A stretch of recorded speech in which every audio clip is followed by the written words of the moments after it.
Trump calls up Netanyahu and has a very bad phone call with him. And he's quoted as telling Netanyahu, "Are you fucking crazy?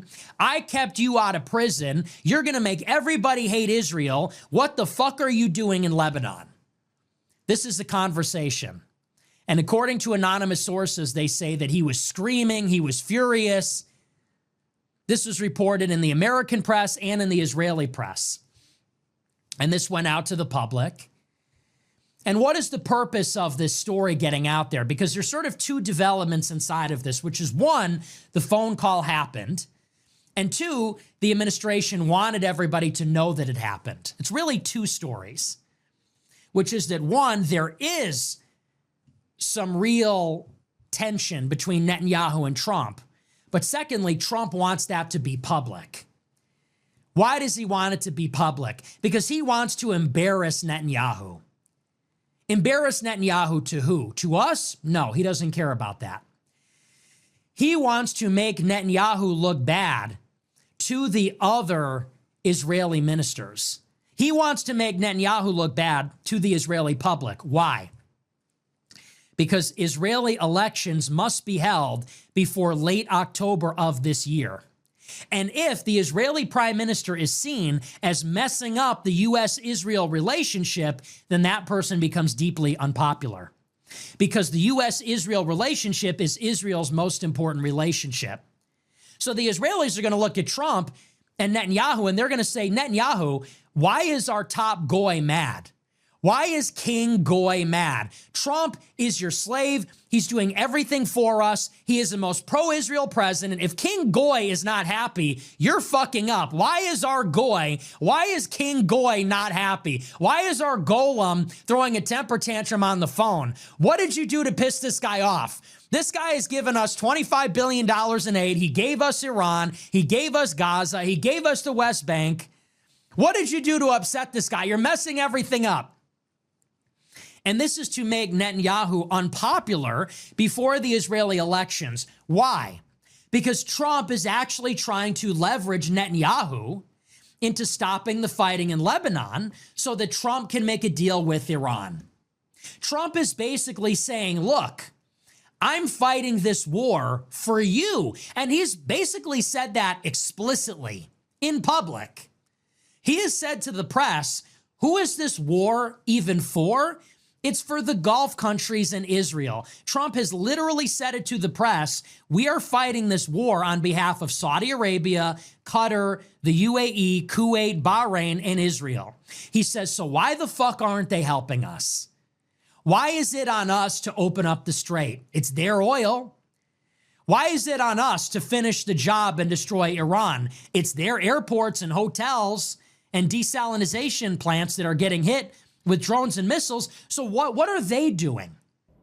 So the war is widely unpopular amongst Americans. And I personally think Trump was just trying to put Netanyahu in check because a lot of people think that Netanyahu runs the country. A lot of people think Netanyahu bullies Trump to do whatever he wants. There's even those, you remember those photos of him pulling out the chair? Everyone refers to Trump as Netanyahu's bitch. And I think Trump is aware of these rumors, aware of people, the backlash and stuff like that. And I think there was just it's no mistake that it's made publicly what he said on the phone to Netanyahu. And I think that was an ego thing. I think that was just a check and be like, yo, he doesn't run me. He doesn't run the country. I make my own decisions. And it's because of my grace that I'm saving your ass. Because you would be in prison if it wasn't for me. So the war, unless you're like a neocon freak, the war is widely unpopular. I think Trump is aware that Netanyahu is not the most popular. He's not even the most popular in his own country as well. So doing this right before Israeli elections, I think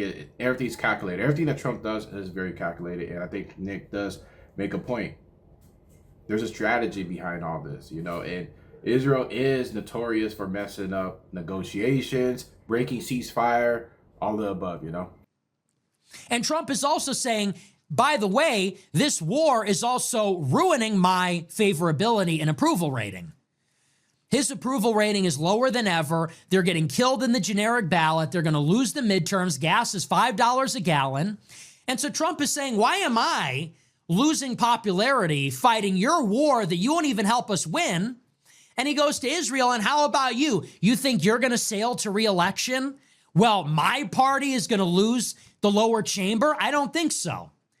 So Trump says, if you won't help me end the war and salvage my presidency, well, then maybe I'm going to throw a wrench in your re-election plans. And so this is why Trump gets on the phone with Netanyahu and says, you're fucking crazy. And in particular, what does Trump say to Netanyahu? He says, you're turning the whole world against Israel. Why did he say that? Why did that detail get leaked?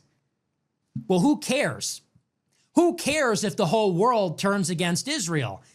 Israel cares.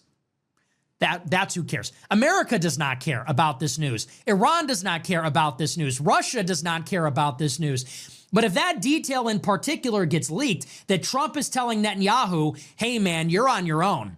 You're crazy. You have pissed me off. I got you out of jail. And by the way, you're making everyone hate Israel.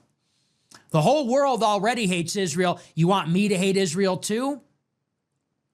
And what this does is this induces this anxiety among the Israeli electorate. Israelis are going to say, wow, Netanyahu is really messing this up. Netanyahu sold us that this war was going to defeat Iran and we would be in this victorious position. But in actuality, we have failed, and all Netanyahu is doing now is isolating Israel, and now we have no allies, and we didn't defeat Iran, we just pissed them off. What's this guy doing? I think it's pretty evident that Israel's putting America in a compromised position over time and time again. Could this be a little bit of Trump just being fed up with Netanyahu? I'm always bailing you out as the sugar daddy. And it's absolutely true. Regardless of Trump saying, oh, my approval rating is breaking records, I'm doing best as any president has ever done, even though he keeps gloating about, America's the hottest country, all this stuff, you're not fooling anyone. I think it's lies. Everyone sees through it. And this war has made him, that along with the Epstein files, those together has made Trump very unpopular. This is nothing like his first term. I think everybody was on board with Trump. A lot of people did like Trump during his first term. But I've said in previous videos, this is my opinion. I have no proof or evidence of this, but I think ever since October 7th, it brought a lot of awareness to Israel's influence in American politics. And I think that split MAGA and made a lot of people, his own base, turn on him. You get your Candace Owens, Tucker Carlson's, stuff like that. So it's showing, and a lot of people have this narrative that, Trump is just controlled by Netanyahu. And I think Trump is aware of this. He's not dumb. He knows about people like Nick Fuentes and stuff like that. So I think this is part of him just checking Netanyahu, be like, yo, I'm the boss. I control the most powerful nation on this planet, and you're just a little pup to me. So very curious of what you guys think about that take. Do you agree? Do you disagree? Do you have a different interpretation of this interaction with Netanyahu and Trump, this phone call, this leak one? You think it's calculated? You think it's part of a strategy of a bigger plan? So let me know in the comment section, but I'm out of here. Peace.